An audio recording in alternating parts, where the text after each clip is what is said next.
C'est vrai qu'il y a de plus en plus de personnes qui découvrent la chaîne YouTube, de plus en plus de frères et de sœurs, et qui justement nous demandent est-ce qu'on peut avoir le lien Zoom parce que nous n'avons pas de vie d'église ou nous n'avons plus de vie d'église pour telle et telle raison. Donc sachez, vous qui écouterez cette exhortation qui va suivre, que vous pouvez nous réclamer le lien Zoom pour suivre nos réunions, que ce soit le mardi, le jeudi ou le dimanche, donc, ensemble. On est ensemble et je vois bien combien le Saint-Esprit bénit par le biais du Zoom. C'est vraiment, moi j'aurais jamais cru que ce soit autant possible. Enfin, Dieu bénit sa parole. Point. Voilà, Dieu bénit quand on honore sa parole. Et également, nous voudrions remercier l'Église de Palma. Nous voudrions remercier tous ceux qui nous soutiennent matériellement, parce que vous savez, moi je crois que quand Dieu veut quelque chose, il pourvoit. Et c'est ce que nous vérifions depuis quand même 3 ans, vraiment. Mais quand même, nous devons remercier tous ces frères et sœurs qui nous soutiennent matériellement et spirituellement. On ne peut pas ne pas être reconnaissant. Voilà, donc merci, chers frères et sœurs, pour votre aide dans ces domaines. Voilà, nous allons donc ouvrir le Saint-Livre et commencer par la conclusion. Osée, chapitre 8. Dans ce beau livre qui montre justement l'amour rédempteur. Les chants nous ont extrêmement apaisés dans cette grâce de réentendre l'amour du Seigneur. Merci Yannick pour ces chants. Osée, chapitre 8. Je vous encourage à méditer ce livre. Je sais que beaucoup de chrétiens ne lisent pas l'Ancien Testament parce qu'ils ne comprennent pas. Mais si vous lisez ce livre une dizaine de fois en le méditant, vous allez ressentir l'amour rédempteur de Dieu pour son peuple. Et dans ce livre, à un moment donné, le Seigneur demande quelque chose. Il le demande aux responsables, bien sûr, aux prédicateurs, mais il le demande aussi à tous les chrétiens. Osée, chapitre 8, verset 1er, nous allons lire jusqu'au verset 3. C'est ma conclusion pour la prédication. Embouche la trompette. L'ennemi fond comme un aigle sur la maison de l'Éternel. Parce qu'ils ont violé mon alliance et transgressé ma loi, ils crieront vers moi, « Mon Dieu, nous te connaissons, nous, Israël. » Mais en vérité, regardez, Israël a rejeté le bien, l'ennemi le poursuivra. Vous méditerez cette conclusion et nous allons lire un autre verset dans 1 Corinthiens, au chapitre 14. Il y aura pas mal de versets ce matin, c'est pas grave si vous ne les notez pas tous, parce que vous pouvez réécouter l'exhortation et les reprendre et lire surtout le contexte dans lequel ça a été écrit. Regardez ce que Paul dit dans 1 Corinthiens, au chapitre 14 et au verset 8. C'est une autre question, une question qui devrait faire réfléchir tous les pasteurs et tous les chrétiens. Regardez cette question que Paul pose. Et si la trompette rend un son confus, qui se préparera au combat? C'est une question sur laquelle nous allons méditer. Vous allez comprendre ce que ça veut dire. Si la trompette rend un son confus. J'ai hésité à vous prêcher sur le réveil. Pourquoi? Il y a des années et des années et des années que je n'ai pas prêché sur le réveil. Pourquoi? Parce que je pense que ce n'était pas nécessaire. Mais je sais, écoutez, ce que je dis, c'est sérieux, très sérieux. Je sais qu'il y aura un réveil. Je le sais. Peut-être il sera bref, avant l'enlèvement, mais il y aura un réveil. Je vous assure que c'est vrai. Mais je vais vous expliquer ce qu'est un véritable réveil. Car quand on parle de réveil aujourd'hui, les gens disent n'importe quoi, mais vraiment n'importe quoi. Vous le comprendrez. Donc j'ai hésité sur ce sujet, et le verset qui s'est imposé à mon cœur était celui-ci par rapport à l'état de l'Église dans la fin des temps. Voilà, j'aurais pu mettre pour titre l'état de l'Église de la fin des temps. Qu'est-ce que Jésus dit? Parce que c'est ça qui est important, parce que nous on pense. Ce que Jésus dit de l'Église de la fin des temps, lui, ou ou ses porte-paroles, donc les apôtres qui ont dit dans les épîtres beaucoup de choses également sur ce que serait l'Église à la fin des temps. Vous avez vu la question? Si la trompette rend un son confus, qui se préparera au combat? Il y a un combat. Il y a un combat que l'on doit mener. Un bon combat. Là aussi, la trompette étant très confuse, le combat est mal mené, en 2 mots. Et nous devons justement combattre un bon combat. Parce que si nous ne combattons pas le bon combat, nous ne serons pas prêts. C'est tout l'enseignement du Seigneur Jésus-Christ, on va le lire. Je répète. Un chrétien, enfin un prédicateur, tous les prédicateurs doivent s'appliquer de sorte que la parole de Dieu soit comme une trompette qui donne des ordres précis. Vous savez que le peuple d'Israël marchait au son de la trompette et que tel son signifiait tel ordre, etc. La prédication a le même pouvoir, ou pas. Si le son est confus, les chrétiens ne se prépareront pas. Les chrétiens ne combattront pas. Il faut que la prédication soit claire, avec plein d'espérance. Comme nous l'avons eu ce matin dans les chants, nos cœurs étaient remplis d'espérance. Oui ou non? Quand on chante que le chemin tracé par Dieu est toujours parfait, ça peut que vous remplir d'espérance. Oui ou non? Mais la prédication, la trompette doit être précise. C'est vrai que mon ministère est de plus en plus orienté vers la formation pastorale, je le sais. Mais il n'empêche que si je dois m'appliquer à être un référent pour les pasteurs, je dois m'appliquer pour le ministère de l'église dans laquelle Dieu m'a placé également. Si le message est confus, mélangé à des fausses doctrines, vous comprenez bien que les chrétiens seront incapables de réagir. Et c'est pour ça qu'ils acceptent et ils écoutent n'importe quoi. La trompette doit rendre un son précis, clair. Si les chrétiens n'entendent pas, ou ils entendent mal, c'est quoi la différence entre entendre mal et ne pas entendre? Ouais. C'est presque pareil. Ouais. Beaucoup de chrétiens ne comprennent rien. Écoutez, je le sais parce que je suis certainement très bien placé par rapport à toutes les questions que des chrétiens de longue date me posent. Quand c'est des nouveaux qui découvrent et qui veulent savoir, c'est extrêmement intéressant et enrichissant. Mais quand c'est des chrétiens qui ont 20 ans, 30 ans de conversion qui me posent des questions qu'ils n'auraient pas à poser, c'est bien la preuve que la trompette a été confuse et qu'ils n'ont rien compris au combat et aux attaques de l'ennemi. Un chrétien qui ne combat pas ou qui combat mal ne sera pas prêt. Lisez avec moi un des premiers textes qui nous intéresse, c'est dans Luc 21. Je ne sais pas si j'aurai le temps, je ne veux pas être trop long, c'est vrai. Si je n'ai pas le temps, je terminerai dans 3 semaines, si on revient.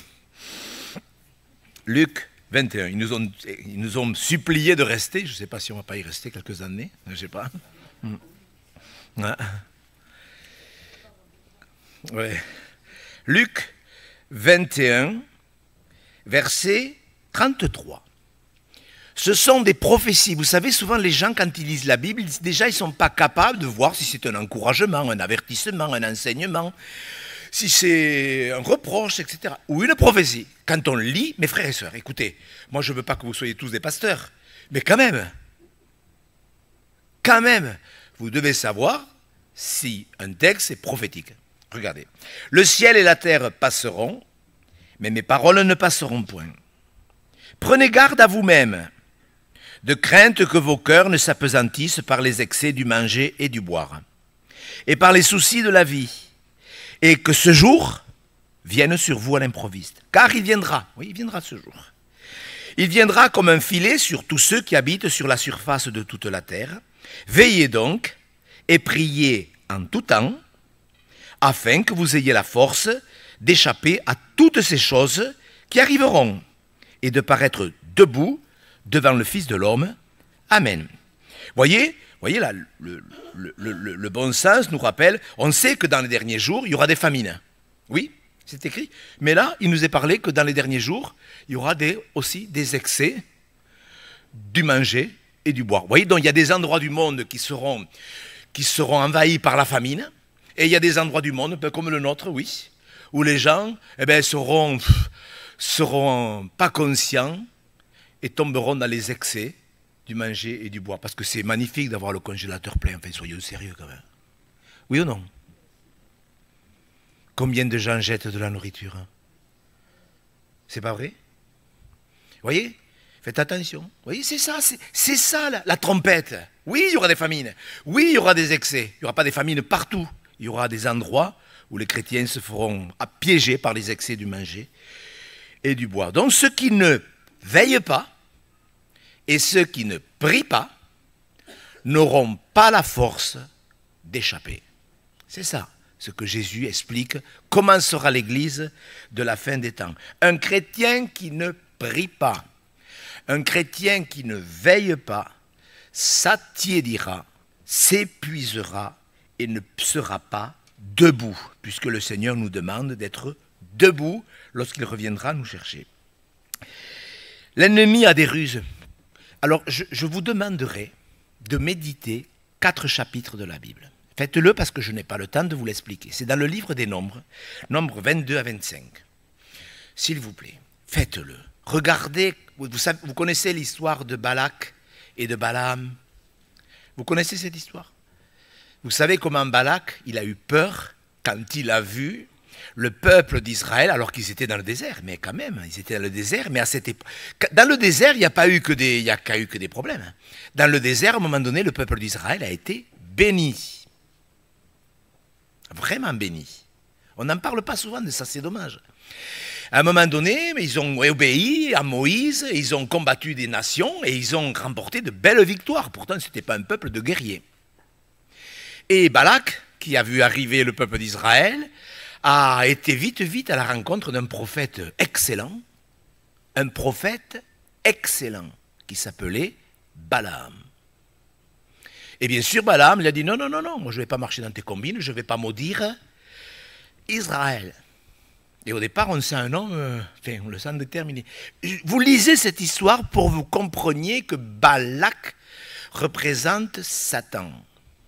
Et comment il est capable de convaincre un homme de Dieu à tout faire pour maudire Israël. C'est une histoire incroyable. Et cet homme a trouvé un stratagème pour que le peuple d'Israël soit maudit. Vous le lirez, s'il vous plaît. Tout ça pour vous dire que l'ennemi, il est déterminé. Il est plus déterminé que certains chrétiens, croyez-moi. Croyez-moi. Il faut méditer ces textes. Je sais que certains chrétiens ne comprennent pas, le pasteur nous l'expliquera. Méditez, regardez comment l'ennemi, il est rusé. C'est impressionnant. C'est triste. Et la voix de Balaam, dans la Bible, c'est considéré comme quelque chose de vraiment diabolique. Croyez-moi. Si la trompette rend un son confus, personne ne se préparera au combat. Et dans l'Église de Jésus-Christ, on comprend les choses. Vous êtes d'accord? Dans l'Église de Jésus-Christ, on s'applique. Qu'est-ce que le Seigneur veut? Je veux être prêt, prête. Lorsque Jésus viendra chercher l'Église, ou lorsque il me reprendra. Il peut me reprendre quand, le Seigneur? Dans l'Église du Seigneur Jésus-Christ, on fait tous les choses par conviction, par plaisir. Oui ou non?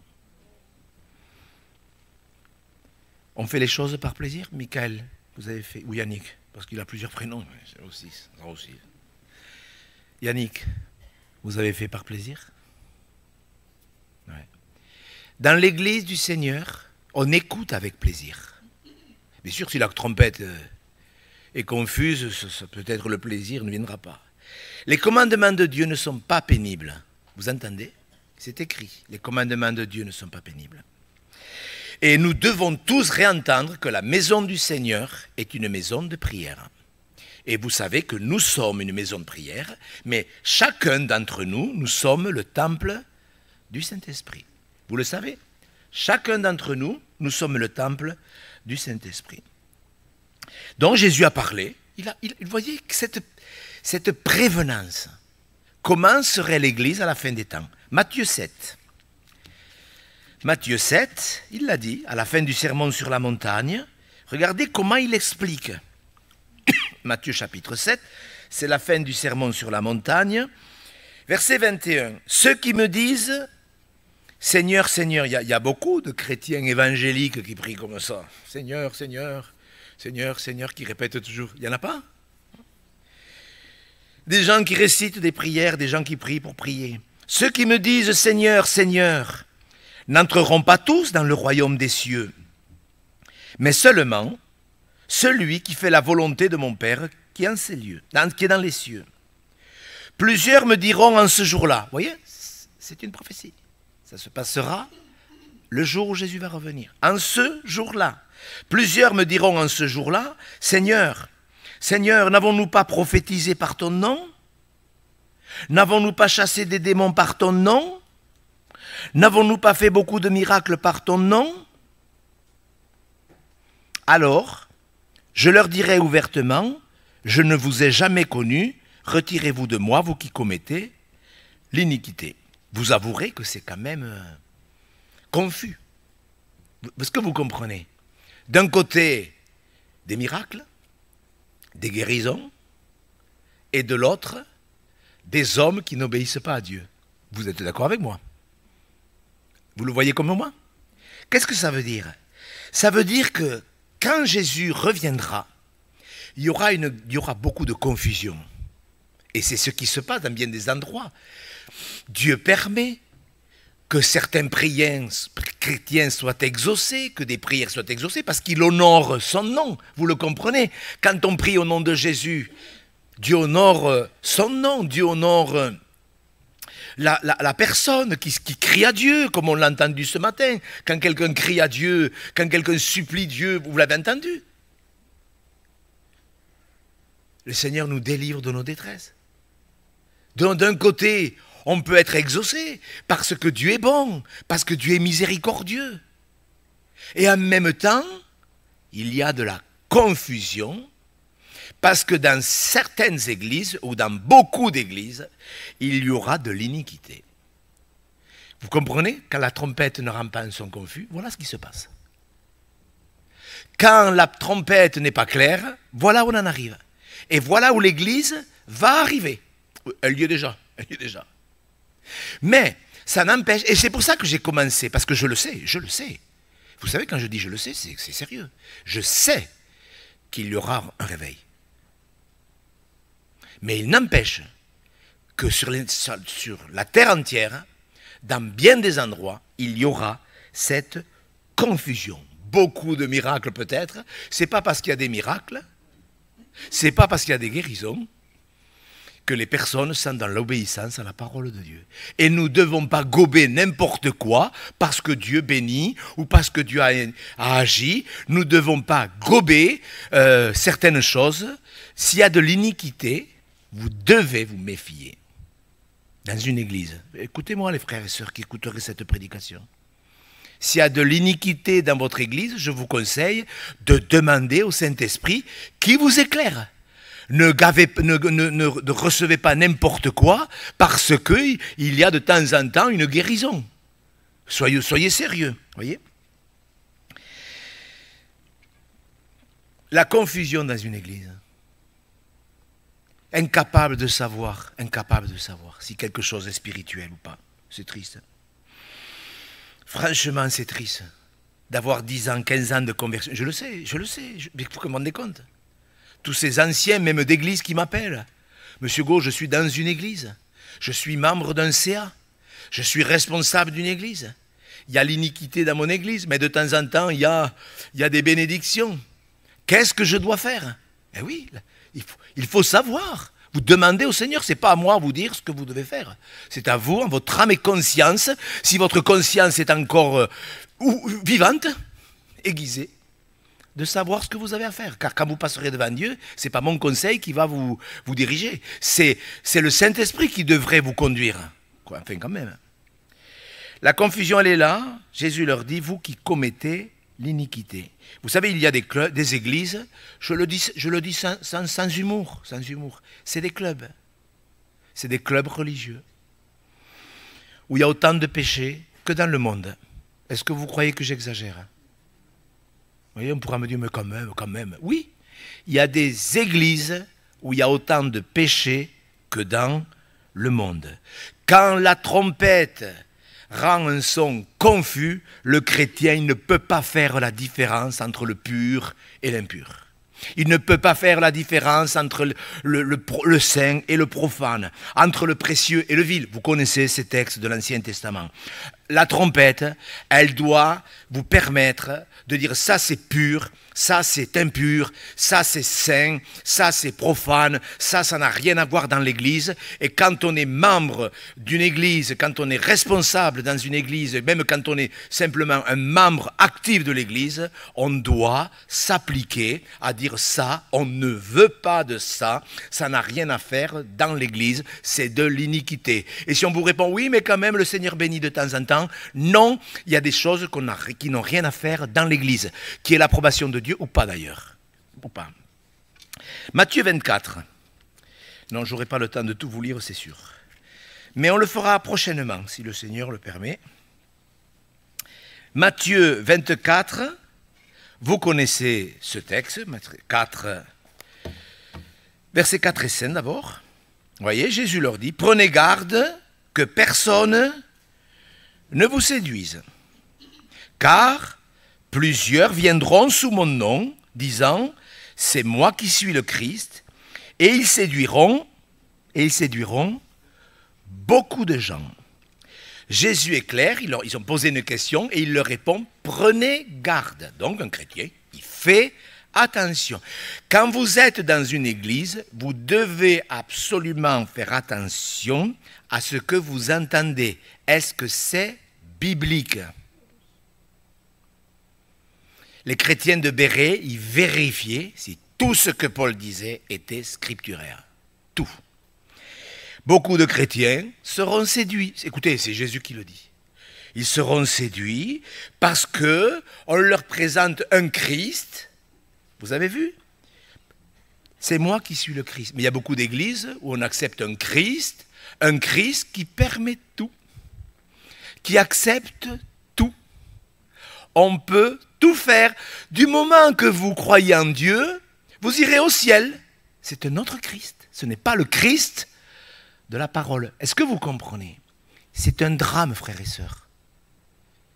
C'est un drame. Et des chrétiens de toutes dénominations, évangéliques y compris, peut-être encore plus, se font piéger par un autre Christ qui permet tout.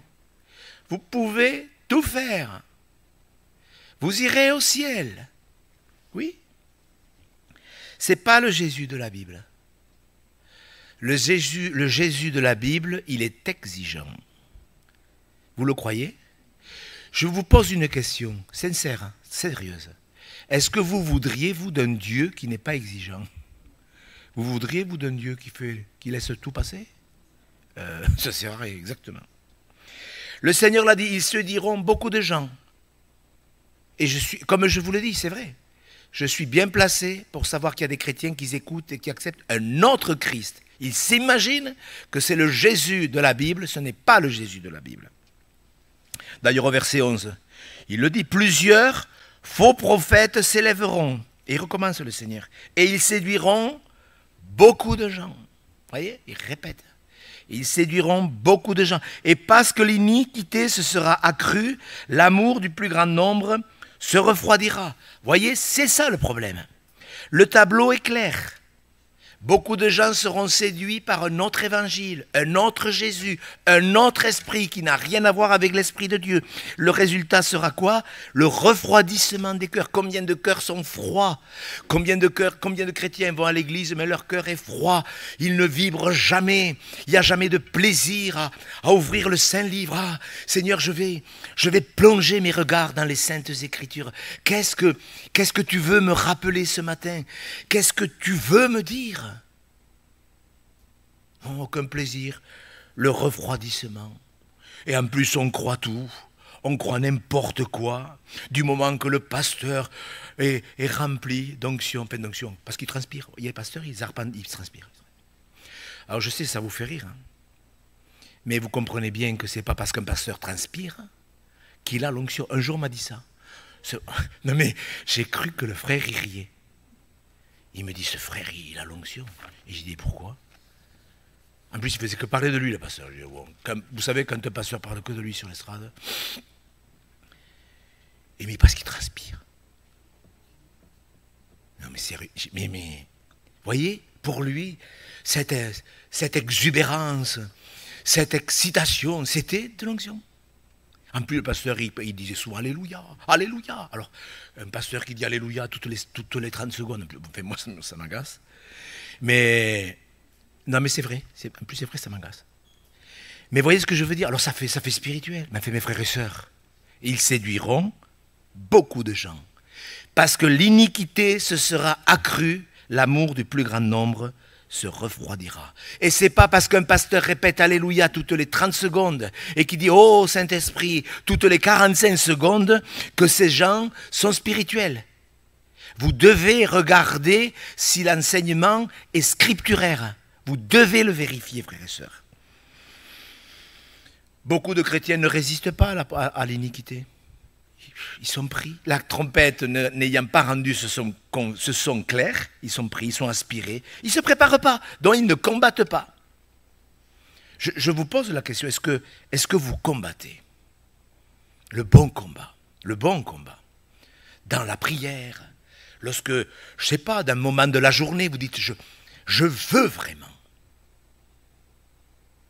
être armé. Armé de courage. Jésus n'a-t-il pas dit, prenez courage? Prenez courage. Vous allez le trouver où, le courage? Dans votre merveilleuse personnalité? Dans votre merveilleux caractère? Le courage, c'est Dieu qui vous le donnera. Les armes, c'est à chacun de nous de les prendre. Il y a un bon combat. Et c'est vrai que les gens ne se préparent pas au combat parce qu'ils combattent sans courage, dont la prière, c'est une corvée. Le combat, c'est une corvée. Qu'est-ce que vous diriez d'un soldat en caleçon sur un champ de bataille? Imaginez un soldat en caleçon sur le champ de bataille. Je pense qu'il va y avoir des sérieux problèmes. Et beaucoup de chrétiens sont comme ça. Le refroidissement, c'est ça. Il y a un chrétien, il a les armes. Toutes les armes, il les a. Je ne vais pas les citer, il les a. Le résultat, c'est que la trompette ne sonne même plus. Le résultat, il est là. Le refroidissement est tel que la trompette ne sonne même plus. Vous savez, je vais vous donner un témoignage parce qu'il s'est imposé à mon cœur ce matin quand je priais pour cette réunion. Il y avait une jeune fille qui était venue à l'église, il y a 20 ans de ça. Elle était venue empêtrée de péché, de drogue, enfin c'était une fille misérable. Elle est venue et elle a commencé à écouter, elle a été vraiment touchée, elle a été délivrée de la drogue, de tout. C'est devenu une belle jeune fille. Elle a pris le baptême et elle a fait des progrès. Et un jour, elle me dit, Monsieur Gau, j'ai envie d'aller dans une autre église voir. En plus, ce matin, je lisais le livre de Ruth, quand Boaz lui a dit, ne va pas glaner dans un autre champ. Et là, j'ai dit, bah, écoutez, est-ce qu'on peut empêcher les gens d'aller dans une autre église? J'ai dit, bah, écoutez, c'est pas à moi, vous faites ce que vous voulez. Et elle est revenue 3 semaines après, elle me dit, Monsieur Gau, j'étais dans une église, c'est merveilleux. Il n'y a même pas de prédication, on ne fait que danser. J'ai dit, ah bon? Vous, Monsieur Gau, vous êtes trop sérieux. Vous nous remettez en question, ça m'agace. Je dis, écoutez, ça ne va pas me faire changer d'avis. Hein. Je vais aller dans cette église, Monsieur Gau, parce que c'est vraiment bien. Ah, il y a un amour en plus. On est tous en train de se serrer dans les bras. J'ai dit, écoutez, faites ce que vous voulez. Qu'est-ce que vous voulez faire? Est-ce qu'on a le droit, nous, d'empêcher? Elle est partie, heureuse comme tout. 1 an après, j'étais dans mon bureau en train de prier. Le téléphone sonne, elle était en pleurs. Il pleuvait, je me rappelle, elle était au Mirail. Monsieur Gau, je suis au Mirail, je suis enceinte d'un garçon de l'église. C'est vrai qu'il y avait beaucoup d'amour, j'ai compris. C'est sûr. Je suis enceinte, je suis là, Elle pleurait, elle était effondrée, il m'a tapé, je suis perdu. Alors j'ai téléphoné à une sœur de l'église qui a pu l'héberger pendant quelques jours. J'ai été la chercher, elle était là avec son gros ventre. Ça m'a fait pitié, vraiment. Et j'ai dit, elle s'appelait Christelle, j'ai dit Christelle, on est là pour vous aider. Je sais, monsieur Gou, je le sais, je regrette tout ce que... Vous voyez, pourquoi je vous dis ça? Parce que quand il n'y a pas de trompette, quand la trompette ne sonne plus, quand on n'embouche plus la trompette pour avertir le peuple de Dieu, voilà ce qui se passe. Et frères et sœurs, nous devons comprendre qu'un chrétien, il entend la trompette, il entend la voix de Dieu, il sait ce que Dieu nous dit, il sait ce que Dieu doit nous rappeler. C'est sérieux cette affaire. Vous voyez, je ne pensais pas vous donner ce témoignage, mais vous connaissez la suite de Matthieu 24. Les gens ne se douteront de rien. Vous connaissez ce chapitre, c'est un des chapitres que vous connaissez le mieux. Comment combattre si la trompette ne sonne plus? Eh oui. La parabole des 10 vierges, qui est une prophétie, elle en dit long quand même, parce que Jésus, il a été... Bon, c'était la vérité absolue, il est la vérité. Mais la proportion que Jésus donne sur les vierges folles et les vierges sages, il aurait pu dire 9 sages et une folle. D'accord? Oui ou non? La proportion en dit long sur l'état de l'Église à l'enlèvement. Vous êtes d'accord avec moi? C'est sérieux cette affaire. C'est ça la trompette. Qu'est-ce que ça veut dire? Eh bien ça veut dire que beaucoup de chrétiens ne s'appliqueront pas à écouter la trompette.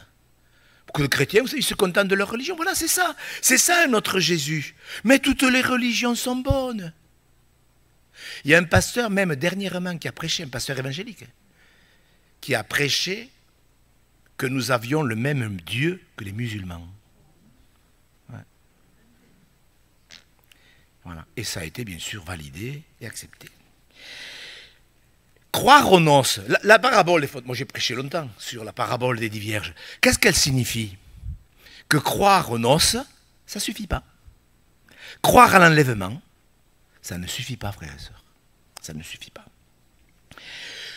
C'est clair, vous voyez, je pensais à ce verset, quiconque prononce le nom du Seigneur, qu'il s'éloigne de l'iniquité. Voilà ce que c'est la trompette.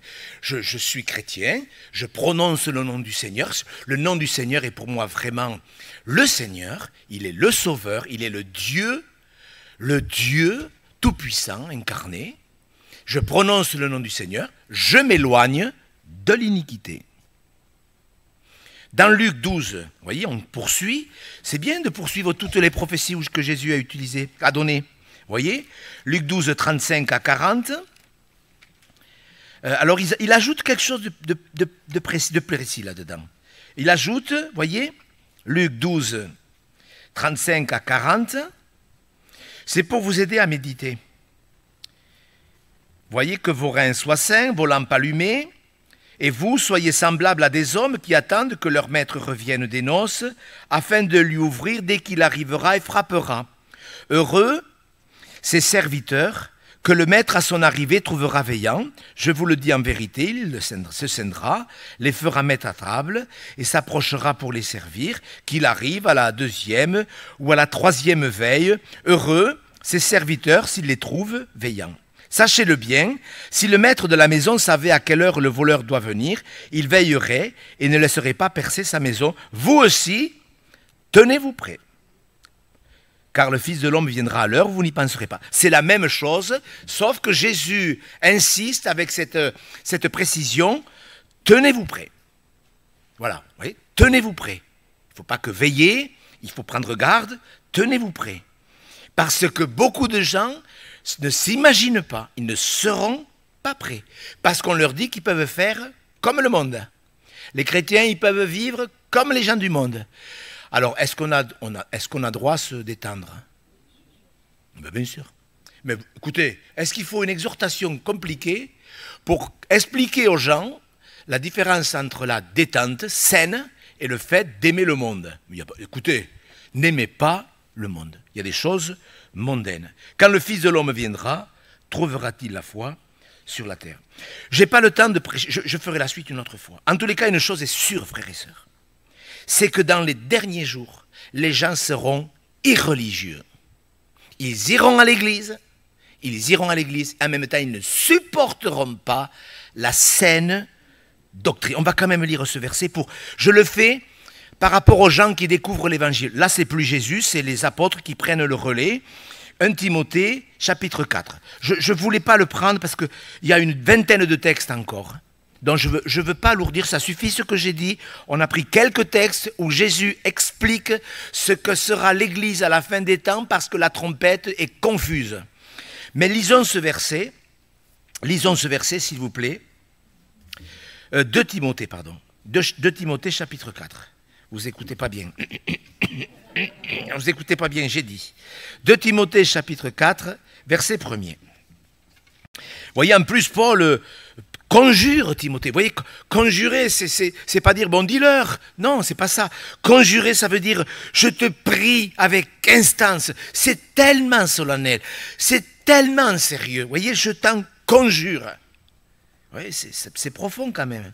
Il dit ça à un jeune pasteur et les pasteurs qui ont de l'âge, nous devrions dire à tous les jeunes pasteurs la même chose. Je t'en conjure devant Dieu, qui devant Jésus-Christ, et devant Jésus-Christ qui doit juger les vivants et les morts, au nom de son avènement et de son royaume, prêche la parole, insiste en toute occasion, favorable ou non, reprend, censure, exhorte, avec toute douceur et en instruisant, car il viendra un temps où les hommes ne supporteront pas la saine doctrine. Est-ce qu'on y est dans ce temps? Les gens, ils ne supportent plus. Vous leur parlez de saine doctrine, ils ne le supportent pas. Qu'est-ce qu'ils auront? La démangeaison d'entendre des choses agréables et ils se donneront une foule de docteurs selon leurs propres désirs, détourneront l'oreille de la vérité et se tourneront vers les fables. Ah, monsieur Go, moi vous m'avez dit qu'on pouvait prendre le baptême, il fallait se marier, mettre ma vie en règle. Moi j'étais dans une église, le pasteur il est beaucoup plus cool, hein. Il est mieux que vous. Hein. Ah, moi je vous le dis, monsieur Go. Nous, il nous a dit qu'on pouvait prendre le baptême et rester dans notre situation. Le problème, ils ne lisent pas la Bible. La Bible dit que ça, c'est une doctrine de démons. Eh bien, allez-y. Qu'est-ce que vous voulez que je leur dise, moi? Que je tape des pieds, que je trépigne? Restez ici, restez ici. Mais allez-y. Allez-y vous faire baptiser. Vous savez, on n'est pas une secte. Et ces gens écoutent des faux docteurs. Écoutez-les. Écoutez-les. Mais quand Jésus reviendra, vous ne serez pas prêts parce que vous n'aurez pas combattu le bon combat. Parce que le bon combat ne consiste pas qu'à prier. Le bon combat, c'est évident, avec ce que je suis en train de vous expliquer, consiste également à vivre la vérité. Et il y a des églises entières, je vous avais donné ce témoignage, qu'on m'avait envoyé. Écoutez, je vous le donne, parce que quand même, ça m'avait fait de la peine. On est habitué, c'est vrai. C'est une église, il y a un meneur de chant, il chante. Une église évangélique, je le dis. Vous qui écoutez, ne le prenez pas mal, mais comprenez l'état d'apostasie des églises. Une église évangélique, j'ai la vidéo, je dois la voir sur mon portable. Un frère, un gars fait chanter. Et c'est bien en plus, il chante avec sa guitare, il chante bien. C'est un cantique, vous savez, une belle mélodie et tout, c'est en anglais, mais enfin, bon, j'ai compris. C'était bien. Et puis tout d'un coup, il s'arrête. Il s'arrête, il dit, voilà, aujourd'hui, il faut que je vous parle. Il faut que je vous dise, je ne peux pas garder ça dans ma conscience, il faut que je vous le dise. Voilà, je suis gay. Je suis gay, je vous le dis, je ne peux pas ne pas vous le dire, il faut que je sois intègre devant Dieu. Et je vous présente mon copain. Alors, lève-toi s'il te plaît, je ne sais pas comment il s'appelait. Michel, lève-toi. Et le gars, il se lève. Toute l'église s'est levée et a applaudi. Vous l'avez vu, hein? Dans cette église, frères et sœurs, l'apostasie est totale. La trompette, il y a longtemps qu'elle ne sonne plus. Je ne veux pas juger. Moi, si le pasteur de cette église m'appelait, j'irai l'aider. Je l'irai. Vous voyez ce que je veux dire? Franchement, j'irai. Je suis du boulot, mais j'irai. Est-ce que vous comprenez, mes frères et sœurs? Si la trompette ne sonne pas, les gens ne combattront pas. La vérité ne les émerveillera pas. Parce que la vérité, quand même, ça nous réjouit, la vérité, non? Franchement, je sais pas, quand vous entendez la vérité, vous le savez, moi, quand vous entendez, moi j'entends quelque chose qui est faux dans une prédication, tac, tac, je le note.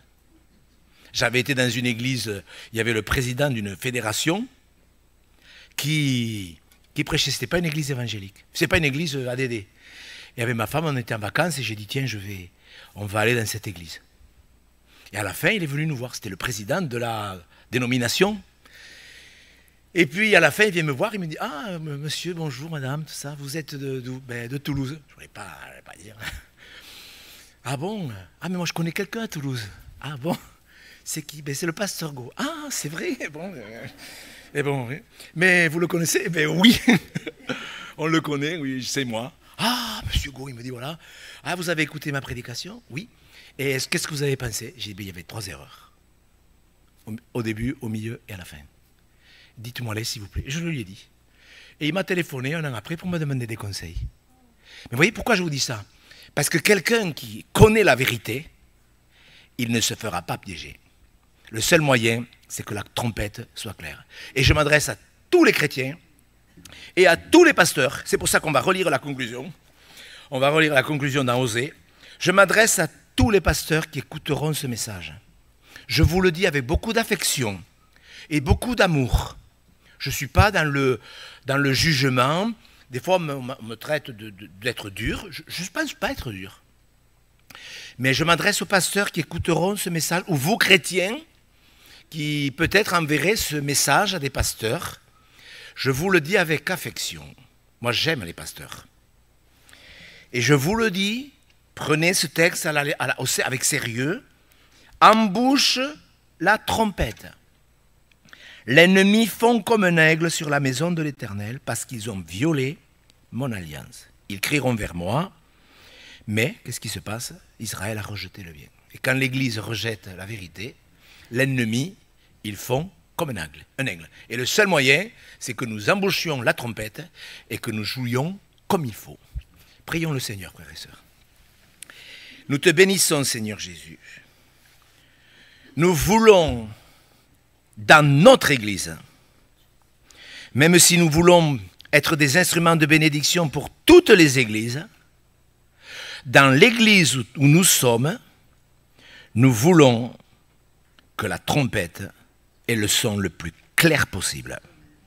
Voilà ce que nous voulons, Seigneur, afin que nous soyons debout, prêts, veillants, combattant le bon et le beau combat.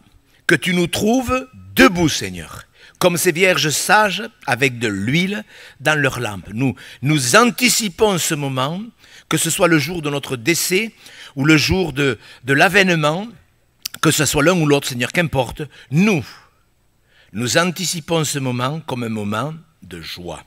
Nous voulons, Seigneur, entrer dans ta joie, dans la joie de notre Maître. Que ton nom soit béni, Seigneur Jésus. Amen.